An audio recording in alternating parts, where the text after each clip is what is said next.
Hello student, स्वागत है आपका एक बार फिर प्रॉफिट एकेडमी पर। मैं हूं सीए निखिल मेहता और हम लोग पढ़ रहे हैं section 143 subsection 3 of companies act, जो कि कंपनी ऑडिट चैप्टर में है।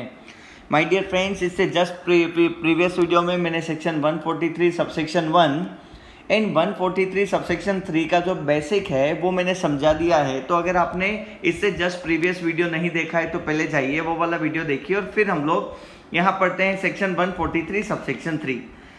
अगर एक लाइन में मैं समराइज करूं जो लास्ट लेक्चर में मैंने इसके बारे में बताया था, तो वो ये है कि कंपनीज एक्ट ने इस सेक्शन में 12 मैटर्स दिए हैं। कितने? 12 मैटर्स दिए हैं।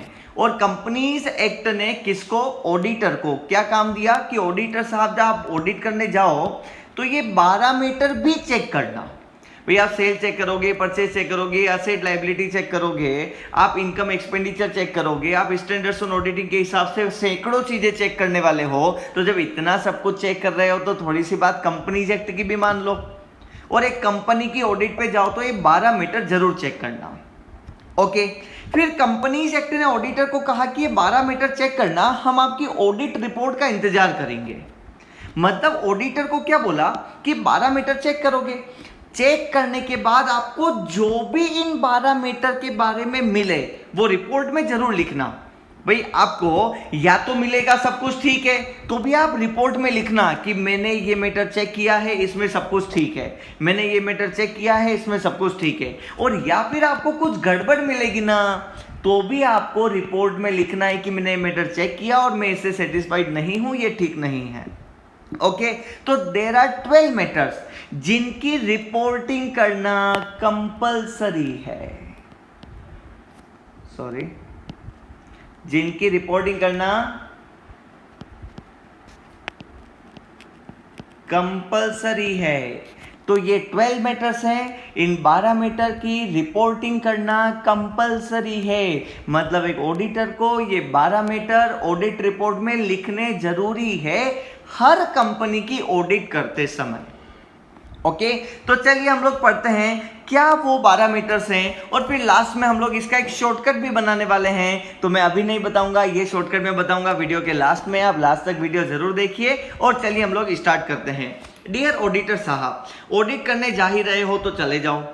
ऑडिट रिपोर्ट में ये 12 मीटर जरूर लिखना। क्या है? पहला मीटर देखना, ऑडिटर साहब ऑडिट रिपोर्ट में जरूर लिखना कि वेदर, हर पॉइंट वेदर से स्टार्ट होगा। He has sought and obtained all information and explanation which to the best of his knowledge and belief were necessary for the purpose of his audit. क्या बोला? Auditor साहब आपको audit करने के लिए जितनी भी जरूरी और आवश्यक इंफॉर्मेशन और एक्सप्लेनेशन थी, वो सारे इंफॉर्मेशन और एक्सप्लेनेशन आपने ऑब्टेन किए हैं या नहीं किए हैं। मतलब अगर आपने ऑब्टेन किए तो भी आपको लिखना है कि I am auditor and I have obtained all information and explanation required और नेसेसरी। और अगर आप ऑब्टेन नहीं कर पाए, आपने कोई इंफॉर्मेशन मैनेजमेंट से मांगी, मैनेजमेंट ने नहीं दी, आपको अवेलेबल नहीं हो पाई, तो भी आपको ऑडिट रिपोर्ट में लिखना है कि मुझे ये वाली इंफॉर्मेशन अवेलेबल नहीं करवाई गई। और अगर नहीं करवाई गई तो साथ में आपको यह भी लिखना है कि the details thereof and the effect of such information on financial statement. मतलब जो इंफॉर्मेशन आप ऑब्टेन नहीं कर पाए, जो एक्सप्लेनेशन आपको नहीं मिल पाया, उसका फाइनेंशियल स्टेटमेंट पे क्या इफेक्ट होगा। ओके, तो डियर ऑडिटर साहब ऑडिट रिपोर्ट में एक पॉइंट आप जरूर लिखना, I have obtained all the information and explanation. और अगर नहीं किया है तो I have not obtained information और explanation related to this point. Okay, तो एक फर्स्ट पॉइंट आप लोग याद कर लीजिए, क्या? Information and explanation. ठीक है, ओके, शॉर्टकट बाद में बनाएंगे।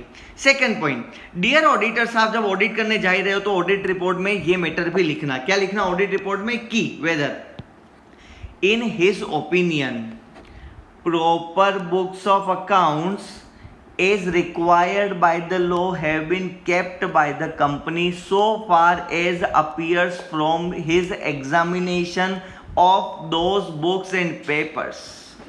those books. यहां पे एक बात खत्म हो जाती है। क्या बोला? डियर ऑडिटर साहब ऑडिट करने जा ही रहे हो तो तुम वहां पे क्या करोगे? बुक्स ऑफ अकाउंट्स को चेक जरूर करना। तो बुक्स ऑफ अकाउंट्स को चेक करने के बाद आप ऑडिट रिपोर्ट में बात जरूर लिखना कि क्या कंपनी ने proper books of accounts maintain करी है, जो भी लॉ से रिक्वायर्ड थी, जो भी लॉ के रूल्स रेगुलेशन थे। जैसे कंपनी है तो आपको पता है कंपनी अकाउंट्स का एक अलग चैप्टर है कंपनीज एक्ट में, तो क्या आपने कंपनीज एक्ट के जितने भी प्रोविजंस थे वो सारे फुलफिल किए? क्या आपने books of accounts companies act के रूल्स के हिसाब से मेंटेन करी? क्या पहला तो बुक्स ऑफ अकाउंट्स कंपनी की प्रॉपर होनी चाहिए एज पर लॉ। ये चेक करना, अगर एज पर लॉ है तो भी रिपोर्ट में लिखना कि मैंने चेक किया है and the company has maintain proper books of accounts as required by law. और अगर नहीं है तो भी लिखना company has not maintain proper books of accounts as required by law, और उसमें क्या गलती है वो भी लिख देना। मतलब प्रॉपर है तो भी लिखना है, नहीं है तो नहीं तो भी लिखना है। तो ये बात होती है यहां तक, आधा सेंटेंस हुआ यहां तक। अभी बात करते हैं इसके आगे। And proper returns adequate for the purpose of his audit have been received from branches not visited by him। Actually क्या होता है ना माय डियर फ्रेंड्स, ये जो प्रॉपर है ना ये ब्रांच के बुक्स ऑफ अकाउंट से रिलेटेड है। ये फर्स्ट वाला प्रॉपर किसका था? हेड ऑफिस की बुक्स ऑफ अकाउंट्स का। ये वाला प्रॉपर किसका है? ब्रांच ऑफिस की बुक्स ऑफ अकाउंट्स का। अब क्या होता है ना, कंपनीज एक्ट में एक रूल है, अगर आपने कंपनी अकाउंट चैप्टर पढ़ा तो आपने पढ़ा होगा कि कंपनी में एक कंपनी का अगर एक हेड ऑफिस और उसकी बहुत सारी ब्रांचेस हैं, तो वो ब्रांचेस क्या करती है, अपनी ब्रांच पे जो भी सेल परचेज और फाइनेंशियल ट्रांजेक्शन हुए हैं उसकी समरी बनाती है और उसका एक प्रॉपर रिटर्न हेड ऑफिस को भेजती है। ये हेड ऑफिस है, ये ब्रांच ऑफिस है, और ब्रांच ऑफिस समय समय पर हेड ऑफिस को क्या भेजता है? एक रिटर्न सबमिट करता है जिसमें वो ब्रांच ऑफिस की सारी डिटेल लिखता है। तो डियर ऑडिटर साहब, आपने हेड ऑफिस की बुक्स ऑफ अकाउंट तो प्रॉपर है कि नहीं वो चेक कर ली। अब दूसरा आपको चेक करना है कि ब्रांच ऑफिस से ये जो रिटर्न है ना ये प्रॉपरली आए कि नहीं आए। देखो क्या लिख रखा है, proper returns adequate for the purpose of his audit have been received from the branches not visited by him। Mainly मान लीजिए 10 ब्रांचें, 3 ब्रांच पे तो आपने खुद जाके बुक्स ऑफ अकाउंट चेक कर ली तो वो तो ठीक है, लेकिन जिन 7 ब्रांच पे आप बुक्स ऑफ अकाउंट चेक करने नहीं जा पाए वहां से प्रॉपर एडिक्वेट रिटर्न्स रिसीव हुए या नहीं हुए। तो 2 प्रॉपर है, क्या बोला? Proper books of accounts head office की मेंटेन करी कि नहीं करी, और प्रॉपर रिटर्न्स जो कि रिक्वायर्ड थे, जरूरी थे, होने चाहिए थे, आने चाहिए थे, वो आए या नहीं आए, जो ब्रांच आप विजिट नहीं कर पाए वहां से।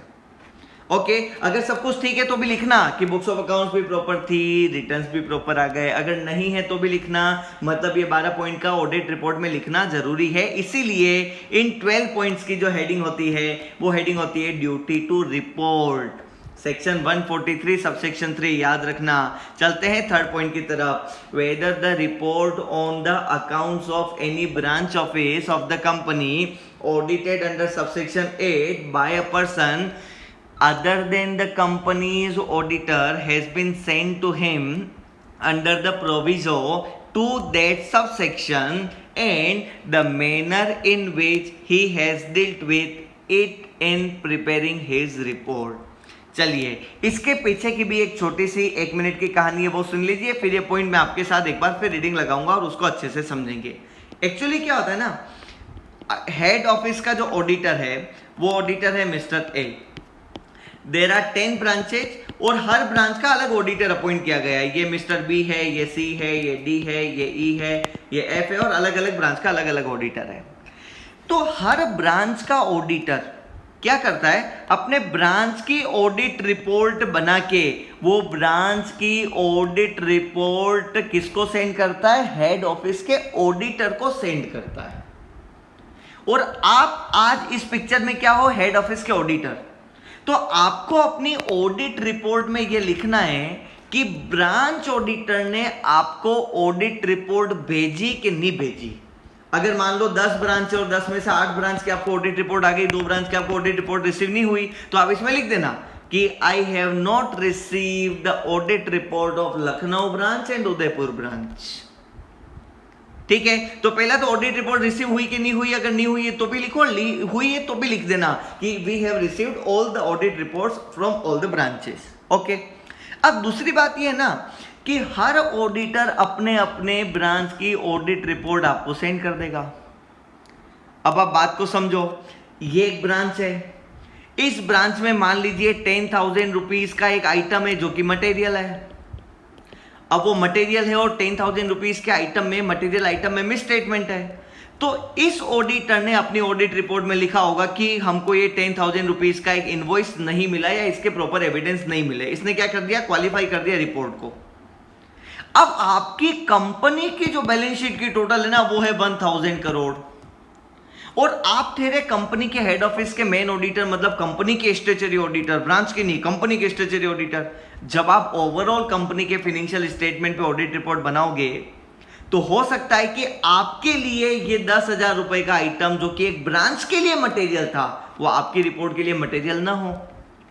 तो ऐसे सिचुएशन में आप क्या करोगे, इन ब्रांच ऑडिट रिपोर्ट से आप क्या करोगे, जो जो आइटम आपको लगता है कि एज अ कंपनी वो मटेरियल है पूरी कंपनी के फाइनेंशियल स्टेटमेंट के लिए, तो वो आइटम आप अपनी मेन ऑडिट रिपोर्ट में इंक्लूड करोगे, अदरवाइज इंक्लूड नहीं करोगे। तो हो सकता है कि ये ब्रांच की ऑडिट रिपोर्ट में तो ये वाला मैटर हो, लेकिन ये हेड ऑफिस की ऑडिट रिपोर्ट में या मेन कंपनी की ऑडिट रिपोर्ट में ना हो सकता है। तो एज अ ऑडिटर आपको अपनी ऑडिट रिपोर्ट में लिखना है कि मुझे ब्रांच से ऑडिट रिपोर्ट आ गई थी और उसमें से मैंने मेन ऑडिट रिपोर्ट में उन्हीं मैटर्स को इंक्लूड किया है जो मैटर्स पूरी कंपनी के लिए इंपॉर्टेंट थे, मटेरियल थे और कंपनी के फाइनेंशियल स्टेटमेंट के लिए मटेरियल थे। तो आपको ब्रांच ऑडिट रिपोर्ट रिसीव हुई या नहीं हुई, पहला पॉइंट, और आपने ब्रांच ऑडिट रिपोर्ट जो रिसीव हुई उसके साथ आपने कैसे डील किया, उसमें से क्या इंक्लूड किया, क्या एक्सक्लूड किया, तो वो आपको अपनी मेन ऑडिट रिपोर्ट में लिखना है। दिस इज द पॉइंट जो कि पॉइंट नंबर सी है। क्या बोलेगा, दो बातें, ब्रांच ऑडिट रिपोर्ट रिसीव हुई या नहीं हुई, और ब्रांच ऑडिट रिपोर्ट जो रिसीव हुई उसके साथ आपने कैसे डील किया। एक मिनट में पढ़ लेते हैं। Whether the report on the accounts of any branch office of the company audited under subsection 8 by a person other than the company's auditor, जो आप हो ना, आपके अलावा किसी दूसरे ने ऑडिट करी है उस ब्रांच की, तो has been send to him. क्या आपको ब्रांच ऑडिट रिपोर्ट मिली कि नहीं मिली, under the provision of this subsection and the manner in which he has dealt with in preparing the audit report, और किस तरीके से उसने ब्रांच ऑडिट रिपोर्ट के साथ डील करी, उसमें से क्या क्या मैटर उसने निकाल के, किस तरह के मैटर को निकाल के मेन ऑडिट रिपोर्ट में लिखा। तो दो बातें, ब्रांच ऑडिटर से ऑडिट रिपोर्ट रिसीव हो गई, हाँ हो गई, और उसने किस तरह से डील किया। Okay, D point, whether the company's balance sheet and profit and loss account dealt with in the report are in agreement with the books of accounts and returns। क्या बोला, देखो ऐसा बोला कि कंपनी के फिनेंशियल, ऑब्वियसली ना, ये हमारी बुक्स ऑफ अकाउंट्स है, ये हमारा फिनेंशियल स्टेटमेंट है। बुक्स ऑफ अकाउंट्स में देखा तो सेल्स बुक जो थी उसकी टोटल थी, मान लीजिए 100 करोड़ रुपीस, टोटल सेल्स हमारी 100 करोड़ रुपीस की हुई थी, सारी सेल बुक में रिकॉर्डेड है। ओके, अब फिनेंशियल स्टेटमेंट में, ट्रेडिंग अकाउंट में बाय सेल्स कितना होना चाहिए बताइए, 100 करोड़। तो बुक्स ऑफ अकाउंट्स और फिनेंशियल स्टेटमेंट आपस में मैच होने चाहिए कि नहीं होने चाहिए, बताइए मेरे को। बिल्कुल होने चाहिए भाई। बुक्स ऑफ अकाउंट में तो कुछ और ही लिखा है, फाइनेंशियल स्टेटमेंट में तुम हर कुछ लिख दो, ऐसा थोड़ी ना चलेगा। This is the D point कि क्या कंपनी की balance sheet and profit and loss account, मतलब financial statement, dealt with in report are in agreement with, agreement मतलब मैच कर रहे हैं आपस में, with the books of accounts and return, जो रिटर्न्स ब्रांचेस आए हैं और जो आपकी बुक्स ऑफ अकाउंट्स है उसके साथ में आपके फाइनेंशियल स्टेटमेंट मैच कर रहे हैं या नहीं कर रहे हैं। तो दिस इज द पॉइंट कि कंपनी की books of accounts financial statement से मैच करनी चाहिए। कर रही है तो भी लिखना है ऑडिट रिपोर्ट में, नहीं कर रही है तो भी लिखना है ऑडिट रिपोर्ट में। Point number E, whether in his opinion the financial statement comply with the accounting standard, accounting standard follow किए हैं या नहीं किए हैं। अगर किए हैं तो भी ऑडिट रिपोर्ट में लिखो, नहीं किए हैं तो भी ऑडिट रिपोर्ट में लिखना पड़ेगा। Okay, point number F, the observation or comments of the auditor on financial transaction or matter which have any adverse effect on the functioning of the company। okay, auditor को कुछ financial transaction और matters मिले हैं। क्या मिले हैं? कुछ financial transactions और matters मिले हैं जो कि कंपनी की फंक्शनिंग पे एडवर्स इफेक्ट डालते हैं। तो ऑडिटर को ऑडिट रिपोर्ट में लिखना है उन फाइनेंशियल ट्रांजैक्शन और मैटर्स के बारे में, और अगर नहीं मिले हैं तो ऑडिटर लिख देगा कि नहीं, मुझे ऐसे कोई फाइनेंशियल ट्रांजैक्शन और मैटर नहीं मिले जो कंपनी की फंक्शनिंग पे एडवर्स इफेक्ट डालते हो। Point number ji, whether any director is disqualified from being appointed as a director under subsection 2 of section 164. My dear friends, मैं आपको यहाँ पे सेक्शन 164 सबसेक्शन 2 नहीं पढ़ा रहा हूँ, मैं आपको सेक्शन 143 सबसेक्शन 3 पढ़ा रहा हूँ। अब इसमें ये क्या पंगा है, तो ये आप 2 मिनट ध्यान से सुनना। एक्चुअली जब आप डायरेक्टर चैप्टर पढ़ोगे या पढ़ लिया तो उसमें आप देखोगे डायरेक्टर की डिस्क्वालिफिकेशन का एक सेक्शन है, सेक्शन 164। सेक्शन 164 को 2 पार्ट में डिवाइड कर रखा है, 164(1) एंड 164 सबसेक्शन 2। तो इसमें भी डायरेक्टर की डिस्क्वालिफिकेशन लिख रखी है कि फॉलोइंग पर्सन डायरेक्टर नहीं बन सकते, और इसमें भी लिख रखी है डिस्क्वालिफिकेशन, इसमें एक ही डिस्क्वालिफिकेशन है कि ऐसा पर्सन डायरेक्टर नहीं बन सकता है। अब डियर ऑडिटर साहब, आप ऑडिट करने जा रहे हो ना, तो आपको ये चेक करना है कि उस कंपनी का कोई डायरेक्टर सेक्शन 164 सबसेक्शन 2 में डिस्क्वालिफाइड तो नहीं है। सबसेक्शन 1 आपको नहीं देखना है, कौन सा देखना है, सबसेक्शन 2 आपको देखना है। मैं सेक्शन 164 सबसेक्शन 2 इस लेक्चर में अभी डिटेल में इसलिए नहीं बता सकता क्योंकि वो अकेला सेक्शन 1 घंटे का एक्सप्लेनेशन मांगता है, ठीक है। तो उसके लिए या तो हम कभी और नई वीडियो बनाएंगे या फिर आप सेक्शन 164 सबसेक्शन 2 एक बार डायरेक्टर चैप्टर से जरूर पढ़ना। तो यहां क्या बोला, डियर ऑडिटर साहब ऑडिट करने जा रहे हो तो चेक करना कि कोई डायरेक्टर सेक्शन 164 सबसेक्शन 2 में डिस्क्वालीफाइड तो नहीं है। अगर है तो भी लिखना है, नहीं है तो भी ऑडिट रिपोर्ट में लिखना है। पॉइंट नंबर H क्या बोला, देखो, एनी क्वालिफिकेशन, रिजर्वेशन और adverse remark relating to the maintenance of accounts and other matters connected here therein। कुछ नहीं, कंपनी के अकाउंट्स और दूसरे जो भी अकाउंट से रिलेटेड मैटर है उनसे रिलेटेड आपको कोई भी क्वालिफिकेशन, रिजर्वेशन और एडवर्स रिमार्क नजर आए तो वो अपनी ऑडिट रिपोर्ट में लिखना है। ये तो आप नहीं बोलते तो भी हम हमारी ऐसे 700 के अकॉर्डिंग जो रिपोर्ट बनाते हैं, 705 के अकॉर्डिंग जो रिपोर्ट बनाते हैं उसमें वैसे भी लिखते हैं, लेकिन फिर भी आपने बोल दिया है तो हम सेक्शन 143 सबसेक्शन 3 की हेडिंग में भी इसको लिख देंगे। पॉइंट नंबर I क्या बोला, whether the company has adequate internal financial control system, whether the company has adequate internal financial control system in place and the operating effectiveness of such control। Generally हम लोग audit की terms में जो internal control system word use करते हैं उससे related है internal financial control system. तो ऑडिटर साहब ये चेक करना कि कंपनी का इंटरनल कंट्रोल सिस्टम और you can say internal financial control system है या नहीं है, और अगर है तो वो इफेक्टिवली काम कर रहा है या नहीं कर रहा है। इंटरनल कंट्रोल सिस्टम ऐसा तो नहीं है कि बनाए तो बहुत अच्छा लेकिन काम अच्छा नहीं करता। तो आप ऑब्जर्व करना और ऑडिट रिपोर्ट में हम आपके इस पॉइंट का इंतजार करेंगे। सही है तो भी लिख देना द कंपनी है sound internal financial control system and this is operating effectively, और अगर नहीं है तो भी लिख देना। आपका तो काम ही यही है ना, चेक करके रिपोर्ट बनाना। Okay my dear friends, 9 points हो गए हैं, अभी 3 पॉइंट्स और बाकी है। तो ये 9 पॉइंट्स तो इस सेक्शन ने डायरेक्टली जब कंपनीज एक्ट बना था तो एक्ट में लिख दिए गए थे। फिर 3 पॉइंट बाद में सरकार को और ऐड करने थे तो सरकार ने एक रूल नंबर 11 के थ्रू इनको ऐड किया। तो मैं सीधे 3 पॉइंट पे आ जाता हूं कि ऑडिटर साहब 9 पॉइंट यहां तक हो गए हैं, आप 10वां पॉइंट ये रहा, 11वां पॉइंट ये रहा और 12वां पॉइंट ये रहा। तो ऑडिटर साहब ऑडिट करने जा ही रहे हो तो हम आपकी रिपोर्ट में इंतजार करेंगे इस चीज का, किसका, whether the company has disclosed the impact if any of pending litigation on its financial position in its financial statements। क्या बोला, अगर आपकी कंपनी पे कोई पेंडिंग लिटिगेशन है, कोई कोर्ट केस चल रहे हैं, तो वो केसेस का जो फाइनेंशियल पोजीशन पे इफेक्ट आता है वो आपने प्रॉपर्ली डिस्क्लोज किया या नहीं किया।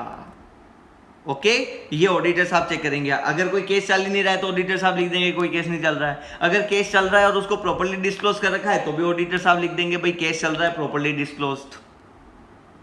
और अगर केस चल रहा है और प्रॉपर्ली डिस्क्लोज नहीं किया तो भी ऑडिटर साहब रिपोर्ट में लिखेंगे कि कंपनी के ऊपर ये पेंडिंग लिटिगेशन है और इसको कंपनी ने प्रॉपर्ली डिस्क्लोज नहीं किया। Next, whether the company has made provisions is required under any law or accounting standard for material foreseeable losses। Company ने कोई प्रोविजन बनाया है क्या फ्यूचर में होने वाले बड़े लॉसेस का, जो कि किससे होने वाले, ये पे नहीं, on long term contract including derivative contract. अगर कोई फ्यूचर के लॉन्ग टर्म कॉन्ट्रैक्ट या डेरिवेटिव कॉन्ट्रैक्ट से कंपनी को फ्यूचर में कोई बड़ा मटेरियल लॉस होने वाला है, तो कंपनी ने उसका प्रोविजन बनाया या नहीं बनाया, ये ऑडिटर साहब को अपनी ऑडिट रिपोर्ट में लिखना होगा। And the last point is whether there has been any delay in transferring amounts required to be transferred to the investor education and protection fund। आपको पता है ना, आपने डिविडेंड चैप्टर में मेनली इसको पढ़ा होगा कि हम लोग किसी को डिविडेंड का चेक भेजते हैं, वो क्लियर नहीं कराता है 30 दिनों के अंदर, अगर पेमेंट नहीं होता है तो हम उसको ट्रांसफर कर देते हैं अनपेड डिविडेंड अकाउंट में, और उधर वो बहुत टाइम तक 7 साल तक रहता है, और अगर उसके बाद भी कोई क्लेम करने के लिए नहीं आता है तो हम इन्वेस्टर एजुकेशन प्रोटेक्शन फंड में पैसा ट्रांसफर कर देते हैं। तो इन्वेस्टर एजुकेशन प्रोटेक्शन फंड में ऐसे प्रेफरेंस शेयर का, डिबेंचर का, इंटरेस्ट का, डिपॉजिट का, और डिपॉजिट पे इंटरेस्ट का, मतलब बहुत सारे ऐसे अमाउंट है जो कि अगर कोई क्लेम करने के लिए नहीं आता है तो हम इसमें ट्रांसफर कर देते हैं। तो क्या आपकी कंपनी की इस साल कोई investor education and protection fund में पैसा ट्रांसफर करने की जिम्मेदारी थी क्या? और अगर थी तो कंपनी ने उसको सही से ट्रांसफर किया, टाइमली ट्रांसफर किया या नहीं किया? अगर किया तो भी ऑडिट रिपोर्ट में लिख दो कि the company has timely transferred, अगर नहीं किया तो भी लिख दो company has not transferred in time. और अगर कोई ऐसी लाइबिलिटी नहीं थी तो भी लिख दो कि कंपनी की ऐसी कोई लाइबिलिटी थी नहीं इन्वेस्टर एजुकेशन प्रोटेक्शन फंड में पैसा ट्रांसफर करने की। Okay, these are 12 points. कितने पॉइंट्स है? 12 पॉइंट्स हैं। तो ये 12 पॉइंट आपको अपनी ऑडिट रिपोर्ट में लिखना कंपलसरी है। और अब हम लोग क्या करते हैं, ये 12 पॉइंट्स का एक शॉर्टकट बना देते हैं कि आखिर हम लोग इनको कैसे याद रखेंगे। तो ये रहा आपके सामने शॉर्टकट 5A।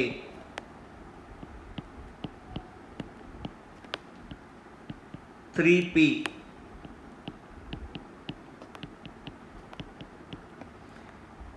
FDI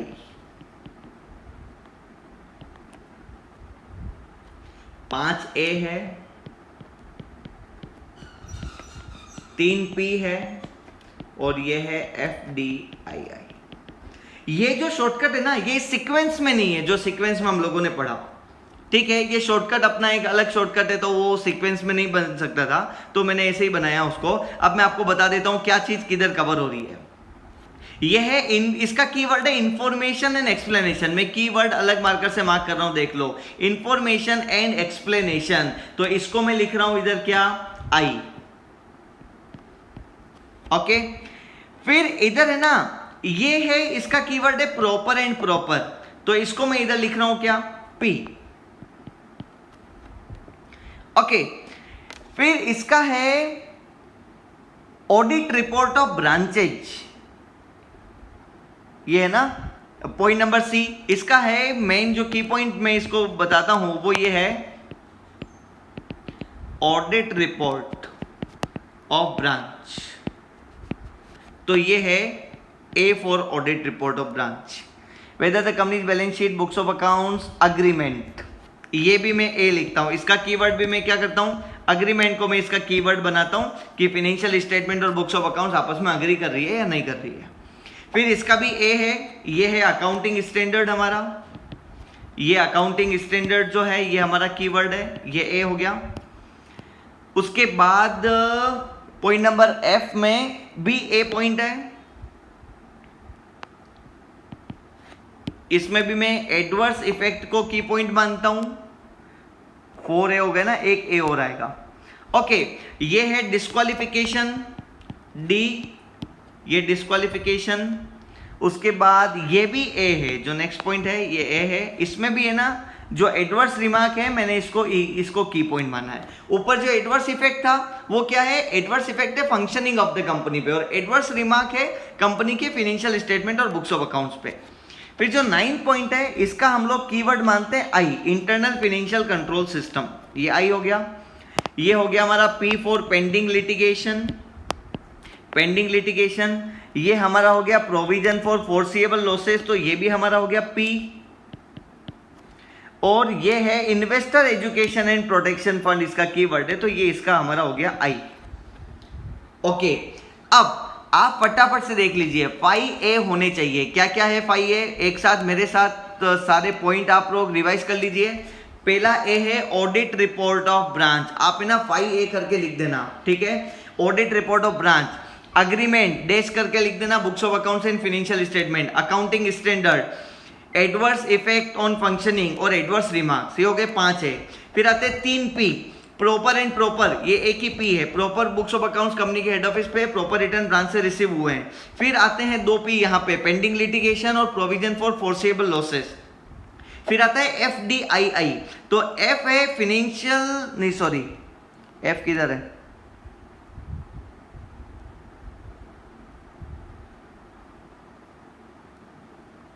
हाँ मैंने इसको एक F को I लिख दिया है। इधर हमारा जो कीवर्ड है ना वो है फिनेंशियल कंट्रोल सिस्टम, तो इसको हम लोग F बोलते हैं। तो F for financial control system, okay है, और वो इफेक्टिव है। फिर D for director disqualification, section 164 subsection 2। फिर 2 बार आई है, एक बार तो इन्वेस्टर एजुकेशन प्रोटेक्शन फंड का जो लास्ट में है, और एक बार आई है सबसे फर्स्ट पॉइंट का इंफॉर्मेशन एंड एक्सप्लेनेशन का। तो 5 है, कौन कौन से, audit report of branches, accounting standard, agreement, adverse remark और एडवर्स इफेक्ट। फिर FDI, सॉरी 3P है, pending litigation, provision for foreseeable losses and proper. फिर FDI financial control system, director disqualification, I for 2 बार आई है ना, तो एक बार इंफॉर्मेशन एक्सप्लेनेशन, एक बार investor education and protection fund. तो देयर आर 5 P's, सॉरी मैं गलत बोल रहा हूँ, there are 5 A's, 3 P's and FDII। ये 12 पॉइंट आपको इस तरह से याद रखने हैं। एक बार मेरे साथ रिवाइज करोगे, क्या करोगे revise, accounting standard, okay, adverse effect, adverse remark, फिर 2A और थे, कौन कौन से थे बताओ फटाफट।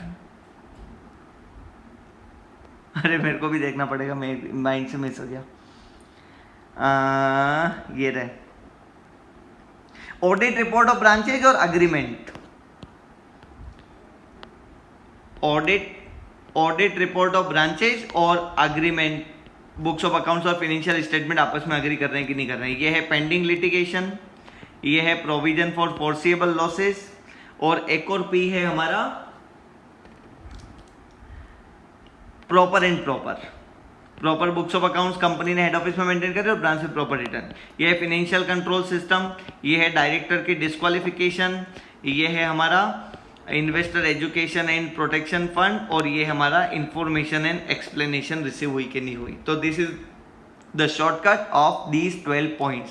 तो ये था हमारा सेक्शन 143 सबसेक्शन 3। आगे हम लोग कंटिन्यूएशन में नेक्स्ट वीडियो जो बनाएंगे उसमें हम लोग सेक्शन 143 के दूसरे पॉइंट पढ़ेंगे। नहीं अभी एक पॉइंट अभी आज के वीडियो में कवर कर लेते हैं, 143 subsection 2।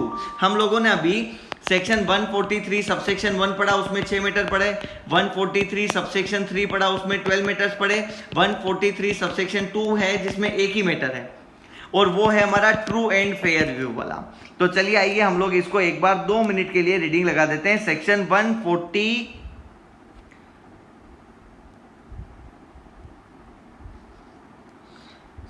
143 subsection 2, just a minute, मैं इधर देखता हूं किधर लिखा हुआ है।